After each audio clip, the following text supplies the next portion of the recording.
जय गुरुदेव।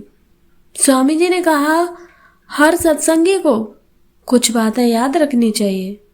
भजन का उत्तम समय सुबह 3 से 6 होता है।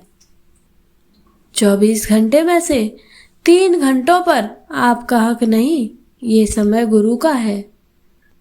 कमाए हुए धन का 10वां अंश गुरु का है, इसे परमार्थ में लगा देना चाहिए। गुरु आदेश का पालन ही गुरु भक्ति है।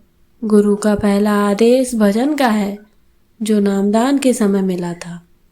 24 घंटों के जो भी काम सुबह उठने से लेकर रात को सोने तक सब काम गुरु को समर्पित करके करोगे तो कर्म लागू नहीं होंगे। अपने ऊपर ले लोगे तो पांडवों की तरह नरक जाना पड़ेगा। जो हो रहा है उसे गुरु की मौज समझो। 24 घंटे सुमरन करने से मन और अंतःकरण साफ रहता है और गुरु की याद भी हमेशा रहेगी। यही तो सुमरन है। भजन करने वालों को भजन न करने वाले पागल कहते हैं। मीरा को भी तो लोगों ने प्रेम दीवानी कहा था। कहीं कुछ खाओ तो सोच समझ कर खाओ, क्योंकि जिसका अन्न खाओगे मन भी वैसा ही हो जाएगा। मांसाहारी के यहाँ का खा लिए तो फिर मन भजन में नहीं लगेगा। जैसा खाए अन्न वैसा होवे मन, जैसा पीवे पानी वैसी होवे वाणी। गुरु का आदेश है, एक प्रार्थना रोज करनी चाहिए।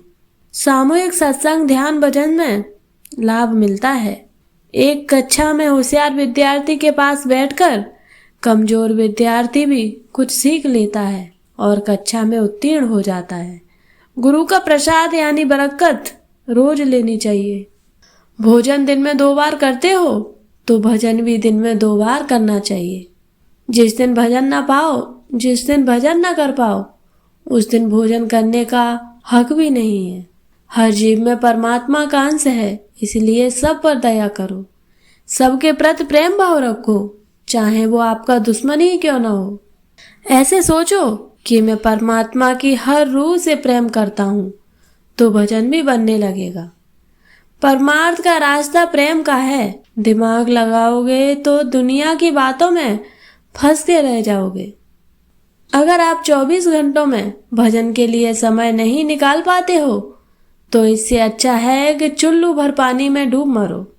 आज के समय में वही समझदार है जो घर गृहस्थी का काम करते हुए भजन करके यहाँ से निकल चले, वरना बाद में तो रोने के सिवाय कुछ नहीं मिलने वाला। अपनी मौत को हमेशा याद रखो। मौत याद रहेगी तो मन कभी भजन में रूखा नहीं रहेगा। मौत समय बता के नहीं आएगी, साथ तो भजन जाएगा, कुछ नहीं जाएगा। इसीलिए कर लेने में ही भलाई है और जगत के काम झूठे हैं। नरकों की एक झलक अगर आपको दिखा दी जाए तो मानसिक संतुलन खो बैठोगे। इसीलिए तो महात्माओं ने बताया है, वो सब सही है। वो किसी का नुकसान नहीं चाहते। बात तो बस विश्वास की है। भोजन तो बस जीने के लिए खाओ, खाने के लिए मत जियो। भोजन शरीर की रक्षा के लिए करो। परमार्थ में शरीर को सुखाना पड़ता है, मन और इंद्रियों को बस में करना पड़ता है।